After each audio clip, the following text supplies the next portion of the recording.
when I said earlier, it makes your branding makes your business more effective, it also makes your business more efficient because you're not wasting time with stuff that not only do you not want to be doing, but also that just doesn't really make sense. Mm-hmm. If I were to, for example, get an invitation from like my local chamber of commerce to give a talk on how to start a brand strategy business, for other like hopeful entrepreneurs in the community. Right. Could I do that? I could totally do that. It would probably be fun. I would be bringing value. And I could teach a lot. I've been in business for, over a decade. So I know a few things, right? So like I could do it, and it could be a decision that maybe paid off for me in some way. Mm-hmm. But does it really, like, for my goals right now and for my long-term mission, does it really make sense to do that?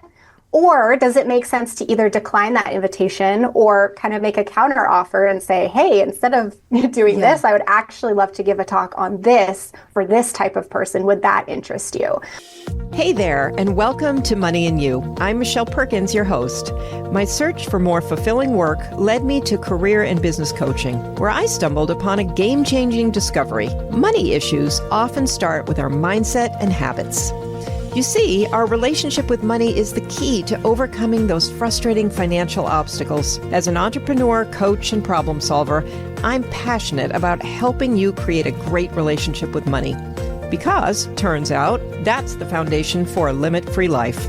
Each week on Money and You, I speak with amazing guests about all things money, mindset, practical tips, and everything in between. We're here to give you new insights, education, and empowerment so money can be one of your favorite relationships. So join us for some lively conversations and let's transform your financial life together. Hello, hello. Welcome to the Money and You Show. I'm Michelle Perkins, and I'll be your host today. And I have a fantastic guest with me. I'm super excited to introduce you to Asia Dore, and I'm going to tell you a little about her. Today's show is really going to be interesting because it's so necessary today, the way the world is working. There's a level of branding yourself and needing to be seen and speaking out and allowing people to know who you are and hear your voice and understand what you're about, your expertise, your mission. That is true for everybody today, which is kind of unique and interesting. So whether you're an entrepreneur, whether you're a job seeker, everybody is better off if they understand who they are and what they're about. And I have an expert today who's going to really help you understand this and see what you can do. So Asia Dore is a brand strategist on a mission to simplify and revolutionize the concept of branding, so every entrepreneur can take full advantage of it and grow their business. Using her signature strategy Audacity method, she's helped hundreds of business owners build effective and profitable brands that empower them to leverage their unique expertise. So Asia, welcome. Thank you, Michelle. I'm really excited to be here. I'm looking forward to this conversation with you. I am too. And I think it's so interesting because when we first talked, I thought, okay, branding, is that like an appropriate topic for the show? And then I immediately realized, of course it is. It's such a wealth builder in itself, and it's so foundational to understanding ourselves, which this show is very much about your relationship with money, and understanding yourself is really the key to understanding and improving that relationship. So I want to dive into all kinds of things related to this. But why don't you tell us how you found your way to this career? Sure. So I started my business back in 2014, which is over a decade ago, which is wild. I started as a photographer, and that was kind of an accident. I sort of just fell into it, and I really enjoyed doing it. And then people started asking, how much do you charge to take photos? And I was like, oh, didn't think of that before. So I ended up starting a business.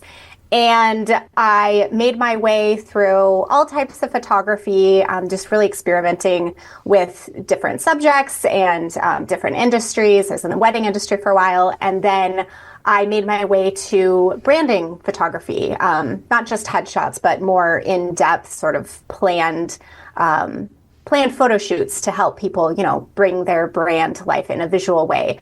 And what I realized is that even though my clients were totally brilliant at what they did, they couldn't actually tell me what their brand was when I asked. So it made it a little difficult as a photographer, because if I don't understand your brand, how am I supposed to photograph for it? Yeah. Right? So the strategy piece became a really crucial part of my work as a brand photographer.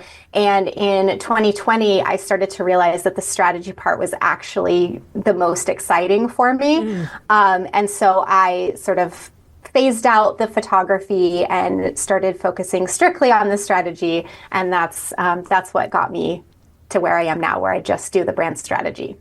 Okay. Thank you so much for that. I always love to hear people's journeys, because it speaks so much to how to build a career, which was how I started my business, was career transition coaching. And I just think it's so interesting that if you start with an interest, like you had an interest in photography, and then allow yourself to see where it takes you, and allow yourself to, over time, instead of being sort of locked in to, I'm a photographer, to be open and see what aspects of it are most interesting or where it can lead you.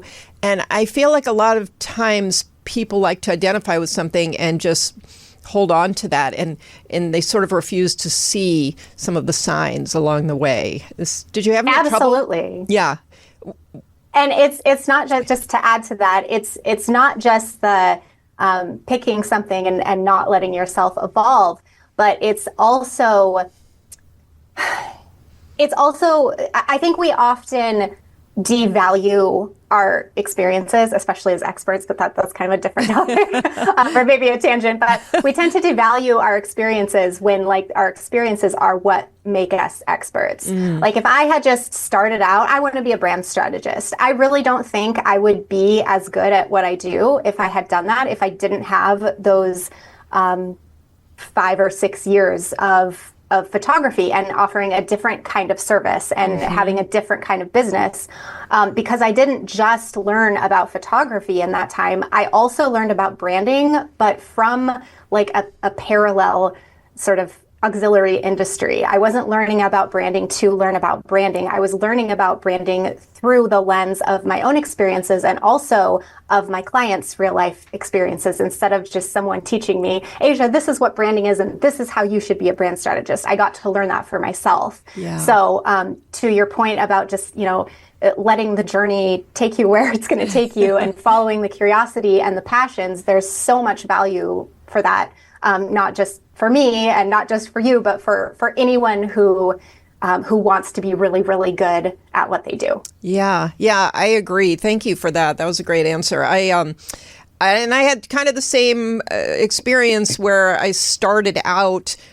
I've changed careers a few times, but I started this business, my Limit-Free Life company, doing career and business coaching. And as I'm doing it, just like you said, I'm learning from my clients that one of the main stumbling blocks are money problems. And, whether you can change your career or build your business comes down to your relationship with money and how you manage money. And so it kind of flipped. I still do those things, but I focus more on the money piece of it first, because that's so foundational. And I don't know, I just find it interesting, because I was resistant to going there, especially having been a finance person. I thought I was getting away from that, actually.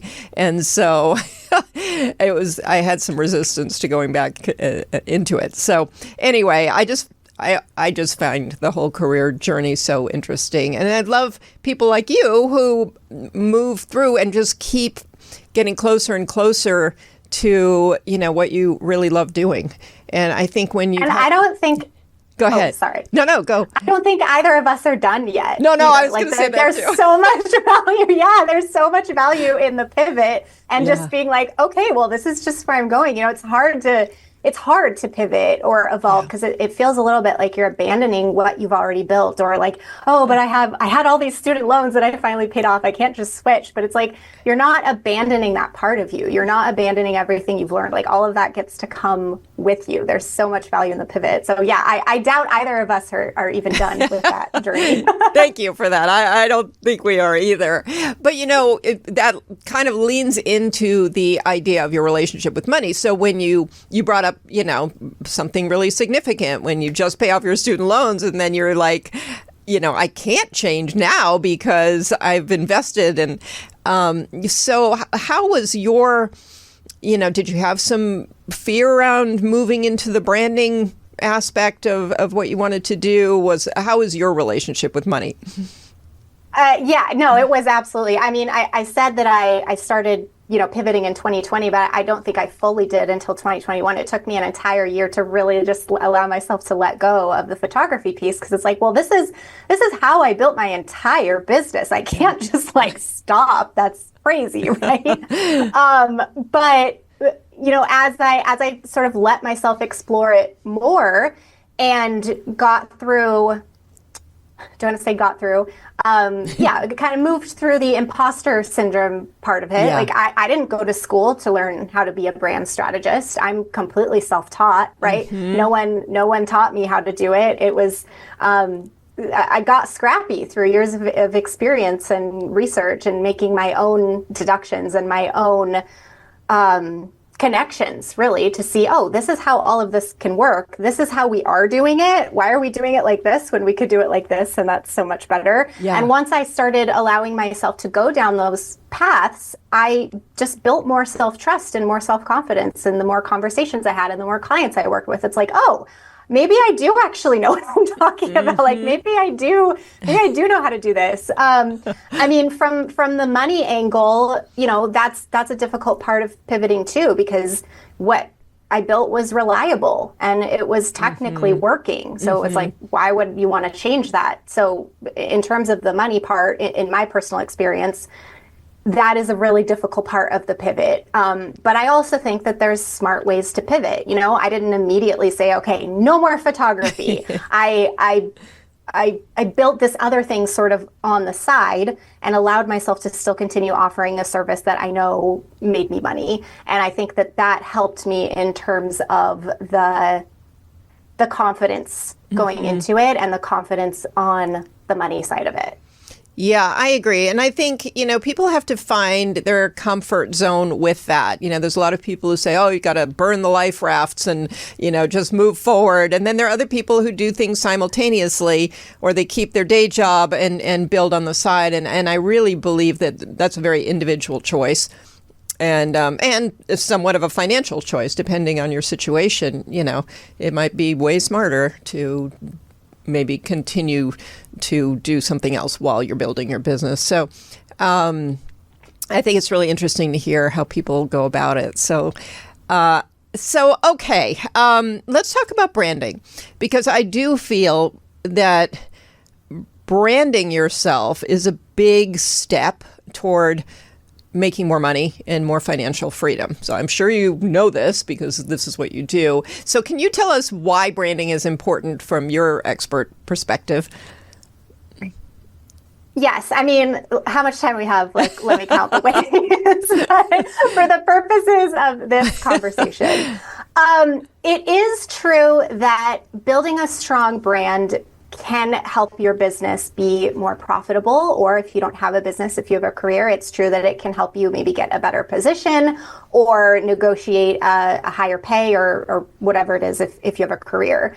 That is all true. And I think that's sort of the mainstream message that we hear when it comes to branding or personal branding. More specifically, it sounds like we're sort of talking about here, personal branding. So yes, it's true. Building a brand can make you more money. But the perspective that I'm a lot more interested in as a brand strategist is that building a brand that positions you as an expert in the one thing you want to do allows you to actually do that thing, right? So when I work with clients, it's less about how can we build a brand that makes you more money, It's more about how do we build a brand that allows you to offer your really, really specific service and skill set in a really, really specific way for a really specific type of client. And the way that you do that is by building a brand, because if you want to attract those people, if you want them to understand what you do and how you can help them, that's where your brand comes in. You have to be able to communicate all of that with them. Mm-hmm. So it's really less about let's make you more money. It's more about let's make you money or more money in the exact way that you want to make it. And as an expert, it's really important that you do that if you're an expert, because it's what's going to allow you to actually use your expertise within your business. When you are an expert, you have so many skill sets, you know so much, you have so much education and experiences and knowledge, and you can help people in a lot of different ways. But what I find happening is that if you don't know how to communicate exactly what you want to do, you end up taking on all this work that you don't actually want to be doing. Like, yes, you can do it. Mm-hmm. Yes, you're really, really damn good at it, but you don't actually want to be doing it. So that level of fulfillment isn't there for you. And sometimes that level of service isn't there for your client. You know, no one wants to work with someone who's dreading working with you, right? You don't want to go to a hairstylist and they're like, oh, I hate cutting hair, but here I am, I'm good at it. So it allows for both. It allows you to do what you really want to do, and it allows your clients to get a better service because you really love what you're doing. Yes, I completely agree. And I think that making money piece is sort of a natural outgrowth of that. It's not so much like I need to brand myself so I can make money, but it's I need to brand myself so I can do the work that I love to do with the people that I love to do it with. And that's the tricky part. I mean, that being seen as an expert in something that you're actually an expert in is the piece I think that's missing for a lot of people. I think so too. And it's like easier said than done, right? Like branding is not easy. It's really simple, but it's not easy. And especially so for experts, it seems so contradictory, but the experts are the ones that have the hardest time building their brands because they have all of this knowledge and experience, because they have this education, because they've created all of these frameworks and methods and offers. It's like, yes, they can help people in so many ways, right? Yeah. Like when I ask these clients, well, what's the one thing that you do? They're like, well, one thing. Like, why would I want to limit myself to one thing? I'm multi-passionate. I have all of these skills. So they have the hardest time trying to narrow it down. And what I always say to those people is that it's not about boxing you into one thing. Instead, what we try to do in brand strategy is to take all of the things you're good at, all of your experiences, and funnel them down so that they mean one thing to your ideal client, which is totally different thing, right? We're not making you pick one thing. We just need to make it all mean one thing. What are you doing for these people? And again, it's not an easy thing to do. It is simple, and it is so necessary to do that, as much as it feels painful at first, because if you can't communicate what you actually do and why it matters to people, they're not going to care, right? It's not personal against you. It's just people are busy, right? We're getting phone notifications and we have to pick up a cake and like we're getting bills, like whatever it is. We need to make it really clear immediately how we can help people so that they know immediately whether we are relevant to them or not. Yeah, I totally agree. And I've actually, it's funny, I've just started doing more in-person networking. I sort of used to do a ton of it, then COVID hit, then I sort of stopped. And just recently, I've thought, and I've run into a few people who've invited me to things. And so anyway, it's been really nice to get in a room with people again. But what has been fascinating, because I've struggled with this too. I mean, so many things that I do, I want you to know all of them, just in case, you need this one, not that one. And it is very confusing. And so I've become aware of when I'm confusing. But I also was really interested listening to people explain what they do. I mean, sometimes they tell you what they do and you honestly don't know if you could use that service or not. You don't even have a concept really. Right. And it's obvious that they're brilliant. Like it's obvious that they know what they're talking about. It's just that you don't know what they're actually saying. Yeah. So yeah, I've experienced that too. Yeah. And I'm guilty of it myself. Yeah, same. And I kind of know when I finish talking to somebody and I'm like, I just confused the heck out of them, but whatever. Can't go back now. There's something that I was just thinking, then I lost it, but it's a fascinating thing. I know what sometimes we get very, very technical too, and we get lost in the technical aspects of what we do, and that message is usually kind of dead on arrival if we get too technical. So how, I don't know, do you have a few tips you could share with us for how to create the messaging so it is clear? Is it about speaking just to one person or talking about one thing? I mean, what makes it work? I think the most important thing and the most helpful thing you can do in that situation is really know who your ideal client is. Like the guy that you meet at the bar, like the old guy who's like 4 beers deep, and he's like, so what do you do for a living? Like he doesn't really care, and he doesn't really need to know, right? So if we want to like get technical to him, it doesn't really matter. As long as we can communicate to our ideal clients what we do and how we can help them, that's really all that matters. So part of that, the first part of that is really understanding the psychology of your ideal client. And I know there's someone watching or listening who's like, please do not make me do another ideal client avatar worksheet. Like I don't want to do it. I've done like 20 of them. I dread it so much, but I know how important it is. And like some of them are really helpful and some of them aren't. Like knowing where your ideal client shops or their, annual household income, like those things can be helpful. But demographics are really only helpful because they inform psychographics, right? We really have to get into their head, their psychology, what they're struggling with and who they are, but even more importantly than that, who they want to be. So if we can tap into that, then we can know, okay, well, if this is where my ideal client is at, how can I explain what I do in a way that they will actually understand?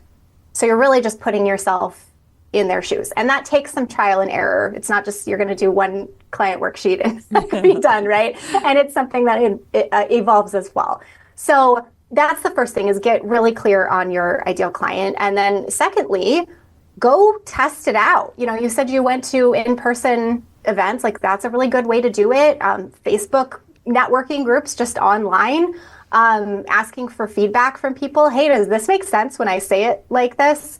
And just allowing it to be its own process and trusting that process, which I hate trusting the process. I like to write my final draft like first try. But it really is helpful to get that feedback and see like, okay, when I explain it this way, are people's eyes glazing over or is something piqued? Like, do they have an interest piqued? So I think those are my 2 biggest tips in terms of trying to avoid the technical jargon and put it into terms that your ideal client will understand, because like I said, it's going to depend on your audience too. The guy 4 beers deep at the bar doesn't really matter. But if you're meeting someone at a networking event who literally said they have the problem you can solve, you're going to want to hone more in on that. So being willing to kind of test and change and experiment with how you're explaining what you do in different circumstances to different people. Yeah.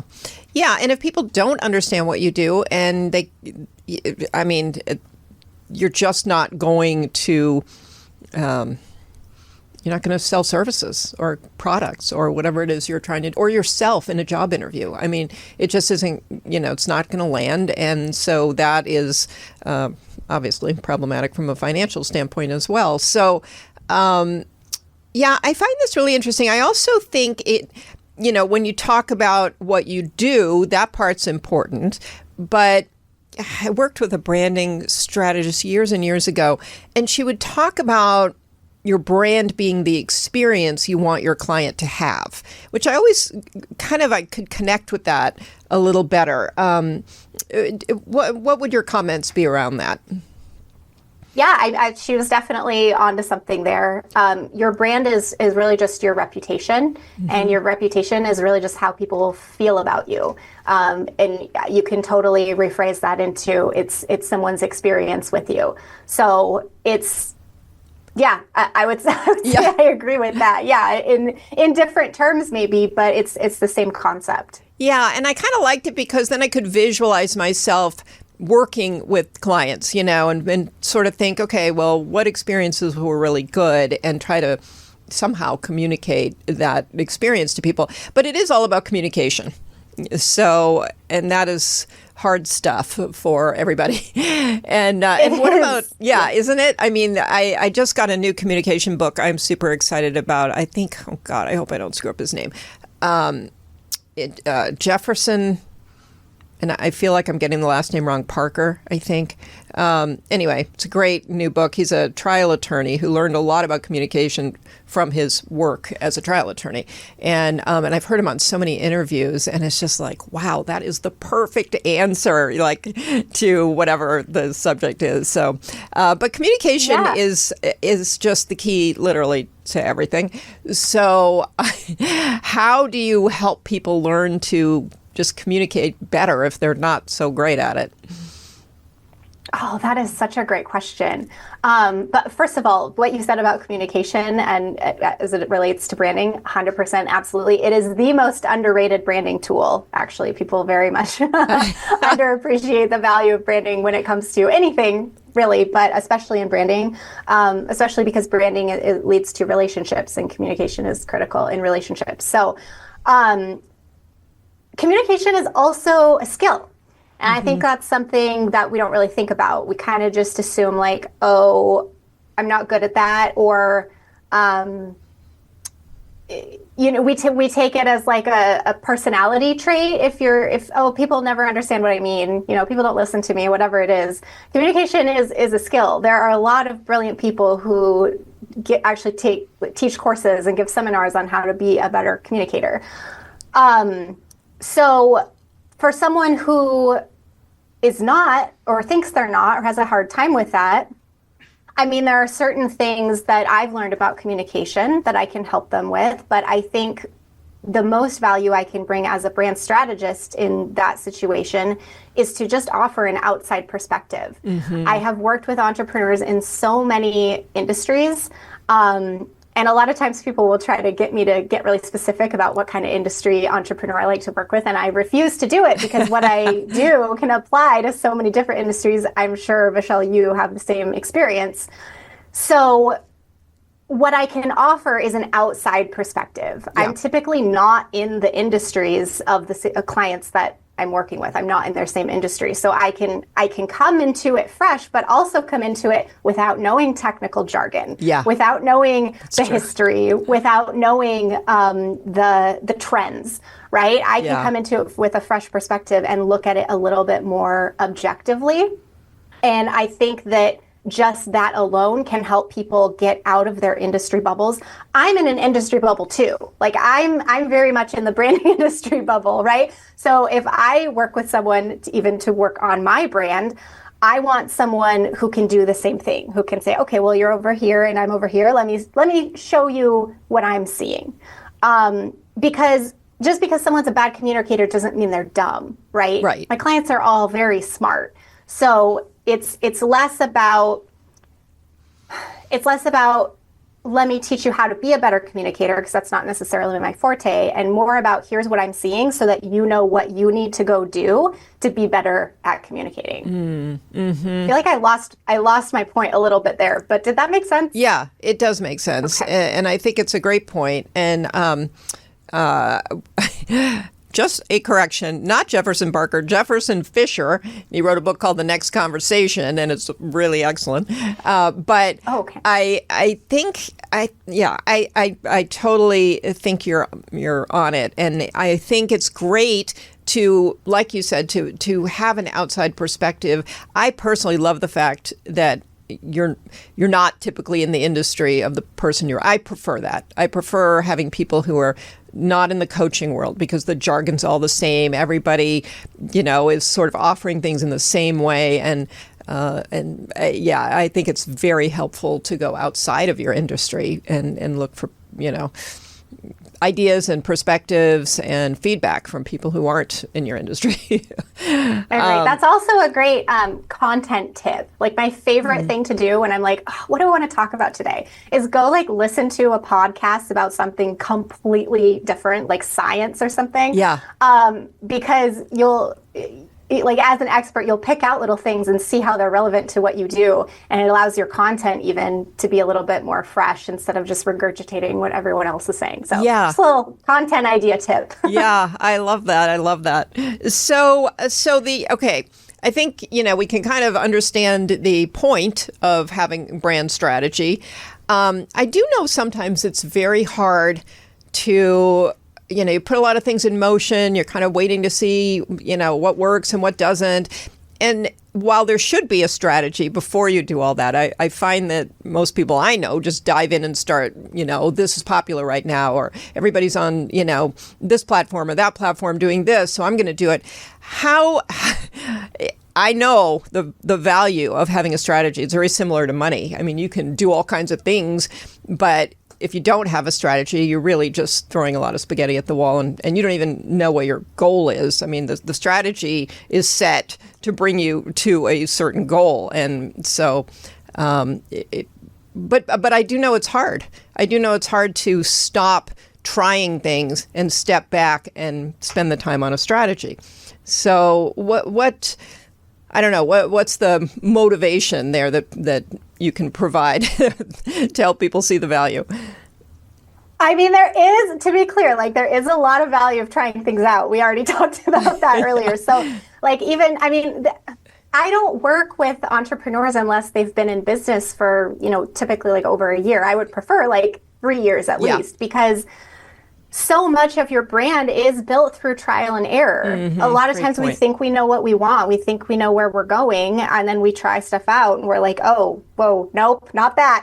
I don't know where I'm going, but it's not that way. And a lot of times they don't have what they need to actually build a brand yet. So I'll start by saying that. And the other thing is, like, my signature method, the strategy audacity method, really came from the observation that people build their brands in one of two ways. The first way is that they are very strategic. They read all the books, they go through all the blog posts, they work with all the people. They have it very much in black and white. This is exactly what my brand is. These are all of the guidelines. We adhere to these 100% of the time. Which isn't, I don't want to say that's a bad thing, because having a brand strategy is good, right? It does make your business more effective.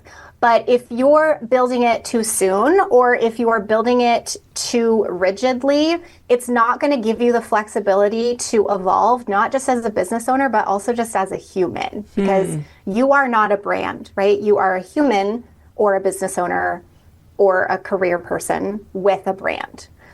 So there's that distinction. So if you go strategy alone, it's like, okay, that's great, but it's probably going to hold you back in the long run. And it's not very exciting. Yeah. Like, I mean, corporate branding is a great example of this. Like, there are some very successful corporations, and a lot of that has to do with them pouring probably billions of dollars into manipulating perceptions until their brand is perceived exactly the way they want it to be perceived. But there's not a lot of corporate brands are just so unexciting. There's nothing to be inspired about, right? We don't have any sort of connection with it. It just looks pretty and professional. There's no substance there. There's no soul. So that's the one way people build their brands. The other way is the audacious way, where they're like, I don't want to be held back by anything. Don't put me in a box. I'm going to do whatever I want. I'm multi-passionate. My mood changes with the weather. I'm just going to do whatever I want, whenever I want to do it. And that can be exciting to watch. There can be a lot of connection there because it's obviously a human. Yeah. But if there's no strategy, then we're back to, okay, well, people don't understand what it is you do now and who you do it for and why it matters. So like I said, the strategy audacity method, I've really built out of that observation. It's one or the other. And I've realized that it has to be equal parts both. You do need the strategy and you do need the audacity. You do need the guidelines and you do need the flexibility. Yeah.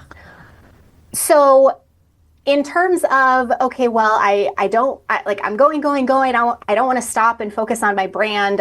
Now's not the time. I'm too busy. You're always too busy. Right. And I'm not going to lie and say, it's really fast and easy. You just do it. It does take an investment of time and energy and sometimes money.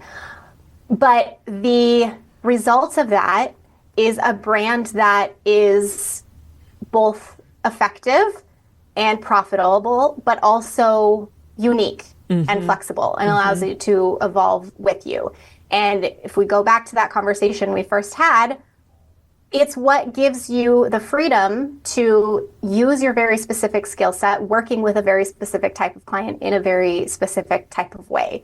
So, I mean, it's like anything that's an investment of time and energy, right? You could go to the gym. No one wants to go to the gym, really. Right. But it's what you're going to get after that really makes a difference. So if you're in a place where your business is kind of just you're doing whatever and you get random clients asking for different things and you're happy with that, I'm not going to convince you otherwise. Like if it's working for you, if it's bringing in money and you're happy, great, keep going.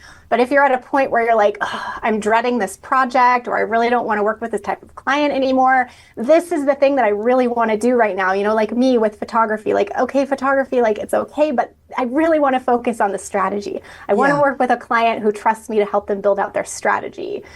Then you have to build a brand that allows people to understand that that is what you actually do for them. Yeah. Yeah, that's great. I really loved what you said about, kind of waiting until people have tried a few things and not coming in to help with strategy until you have a little more clarity. And so you're a few years in or whatever. I think that's really great. And I think it's really honest. So the time, if people are telling you, you need a brand strategy before you start your business or the day you start it, maybe that's not actually the case. And I think it's interesting what you were saying. So.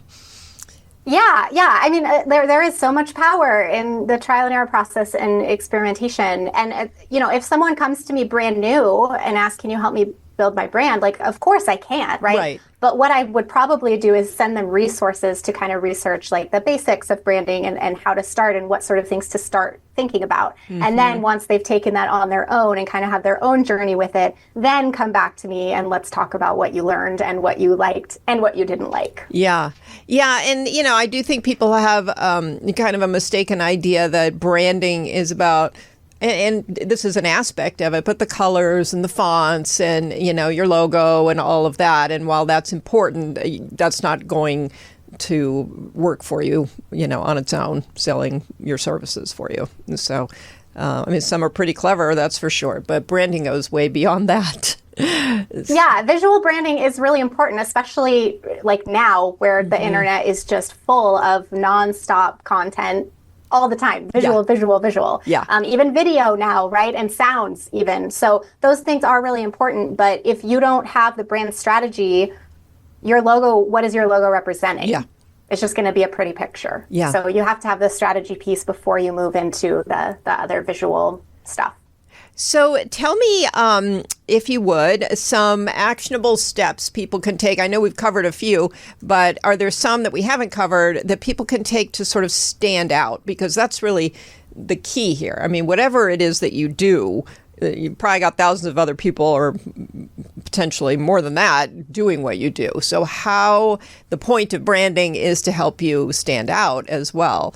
So what can people do that's sort of simple and actionable initially?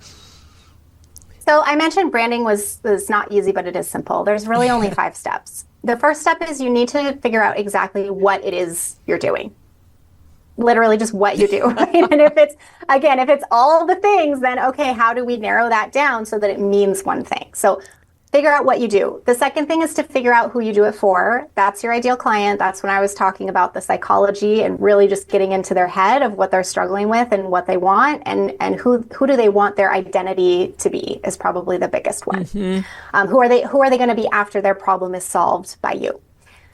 The third thing, and I think the most direct answer to your question of how do you stand out, is you have to figure out how you do what you do differently than every single other person who's offering the same thing as you. What you do does not make you special. There are thousands of brand strategists, maybe even millions, I don't know, right? There are thousands of money coaches. So it's not about the thing that we're actually doing and what we're doing. It's about how we're doing it differently. And a lot of times people will be like, oh, okay, well, what makes me unique? Okay, well, I have really great customer service. And it's like, okay, that's great. But so do the thousands of other people who offer the same thing as you. So when I say how, what I'm really referring to is your signature method, the framework that you take people through to get them from point A to point B. The fourth thing that's also really underrated that you need to figure out is why any of it matters. Like, who cares, really? Who gives a damn that I'm a brand strategist? Why should people care? And the reason it's important to know that is because, number one, it helps people connect with you because you'll probably share similar values. And it also, from the perspective of not only are we expert business owners who want to make a lot of money, but we also are genuinely trying to make an impact and genuinely trying to help people. In the case of me and my clients, we're literally trying to change our industries or revolutionize something or disrupt something, right? We see that something is wrong and we want to make it right. We see something broken and we want to make it better. And if that's the case for you, you need to have an actual mission for your business, like a specific, achievable mission. And your why is, okay, here's how what I do helps us get closer to this end goal. So that's step number 4. The last step is to go talk about those things over and over and over and over and over again until you're absolutely sick of your message, and then go share it some more. Yeah, I love that. Those are great, great tips. And it is hard too, because you're right. You need to say it over and over. And at some point, I feel like you can have said it so many times that you lose your own enthusiastic energy around what you're saying because you've said it so many times. And sometimes you have to remind yourself to power it up with some energy. So. Oh, yeah, it's so common because it's like we're doing it all day, every day, right? We're talking about it, but we're also thinking about it all the time.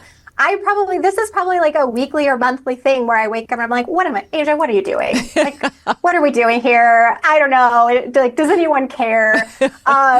But the thing that I do when that happens, and I'm not even joking, is I go back and I look at my brand strategy guideline, because it says right there in black and white, hey, Asia, this is what you're really good at, and this is what you're trying to achieve, and this is why it matters. Okay, remember? All right, great. Now go get to work. Yeah, I love that. I know. I have my vision and my why, and I have to go back and look at it too, because then you remember, oh, this is why I'm doing this. This is who it's going to help, and this is why it's great. So, but yeah, we do have to, do that little process. So there was, I know what I wanted to say. I keep losing my train of thought because I love talking to you. So, but the other great thing that I think about, and actually sort of a cost savings that can come as a result of this, is when you are really clear on your brand and what you're doing in your brand strategy. I feel like it's a filter for decision making. So you don't do things or invest in things or start things that are not aligned with this, brand that you've developed and the strategy that you have, which I think a lot of entrepreneurs in particular do. I don't say it's a waste of money, but they try things that maybe don't work, and in part they were never meant to work because they're not even aligned. So. I don't know. Any thoughts on that? Yeah, I'm really, really glad you brought that up. When I said earlier, your branding makes your business more effective, it also makes your business more efficient, because you're not wasting time with stuff that not only do you not want to be doing, but also that just doesn't really make sense. If I were to, for example, get an invitation from my local chamber of commerce to give a talk on how to start a brand strategy business, for other hopeful entrepreneurs in the community. Right. Could I do that? I could totally do that. it would probably be fun. I would be bringing value. And I could teach a lot. I've been in business for, over a decade. So I know a few things, right? So like I could do it, and it could be a decision that maybe paid off for me in some way. Mm-hmm. But does it really, like, for my goals right now and for my long-term mission, does it really make sense to do that? Or does it make sense to either decline that invitation or kind of make a counter offer and say, hey, instead of doing this, I would actually love to give a talk on this for this type of person. Would that interest you? So when it comes to, like you said, decisions or invitations or opportunities, or even just following curiosity, it helps so much to know where you're going. Otherwise, you're just going to keep taking steps that technically are productive and might feel productive, but aren't actually leading you to where you really want to and feel called to and need to go. So yeah, I'm really glad that you brought that up. Yeah, I love this. And I've experienced this where, especially for entrepreneurs, I think entrepreneurs are typically kind of optimistic, hopeful people anyway, and full of ideas. And so almost every opportunity that comes your way, you can almost spin justify a decision to do it. But if you do have a very clear brand strategy and idea of, who you are and where you're going, it will make it easier to say no to things. I mean, this podcast, me being here on your podcast today, is a perfect example of that. Because I got the invitation and I'm thinking, okay, well, I don't help people with money. I'm not like a money coach. I don't really do anything with money technically. However, here's how I can talk about money in a way that will be of value to your audience. And even though we're in different industries, it works because I was able to frame what I do through the lens of your podcast. Right. So even things like that, not only accepting opportunities, but making the opportunities work better for you in terms of you actually achieving your mission. Yeah, perfect. And definitely an investment for an entrepreneur in what you do is an investment that has a return. That is not like, an expense, if you want to categorize things those ways. Asia, I hate to end this. You're really interesting to talk to, and I love everything you're saying. I think it's very, very helpful. And entrepreneurs also are struggling to be more profitable much of the time, and so this is also a track to that. So, can you tell people how they can find you, how they can work with you? Yeah, absolutely. To keep it simple, I would just love to invite your audience to a masterclass that I have that teaches you the 5 core elements you need to brand yourself as an expert. If you're listening to this thinking like, okay, well, I am really good at what I do. Like, first of all, high five. Love that you know that about yourself.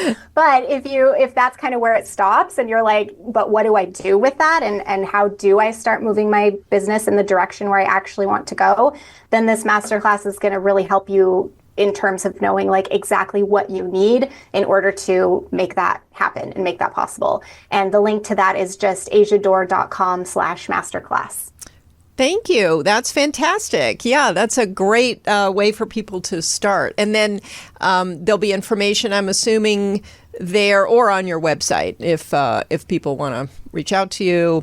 Absolutely. I feel like the masterclass is a great first step just to get a feel for exactly what I do and who I am. And from there, I think it'll probably be a little bit more clear, like, is Asia someone that I should be thinking about working with or not? Okay. Well, Asia, thank you so much. This was a great conversation. And, I think people can tell from the podcast how comfortable you are with what you do. And that, to me, always speaks to expertise and a lot of knowledge. And also how relatable you are, because... I'm super sweaty right now. That's how I know this was an amazing conversation, because I get really excited talking about branding. So that's how we know. If Asia's sweaty at the end of a podcast interview, it was a good one. Okay. Well, and that was audacious. I love it. Yeah, there's your proof that you know how to be audacious. So, okay. Well, Asia, thank you so much. I will look forward to watching the masterclass. I'll put it in the show notes so people can also watch it and know about you. And Yeah, this was great. Thank you so much. I think this is a huge key to success for a lot of people. And, I love that you're making that happen for people. So thank you. Thank you for being here. And thank you for what you do. Thank you for having me. This was so fun, and it was a great conversation. You're an amazing host, so I really appreciate the opportunity. Thank you so much. And audience, thank you. We love having you listen to the Money and You Show. So please share this episode if you know any friends, entrepreneurs, job seekers who really would do better if they would learn a little more about how to brand themselves and go through that process. You can share the masterclass. And if you have any comments, you can reach out to me, Michelle, or team at limitfreelife.com. We would love to know what you would like to hear more of on the show and any comments you have. And with that, we'll see you next week.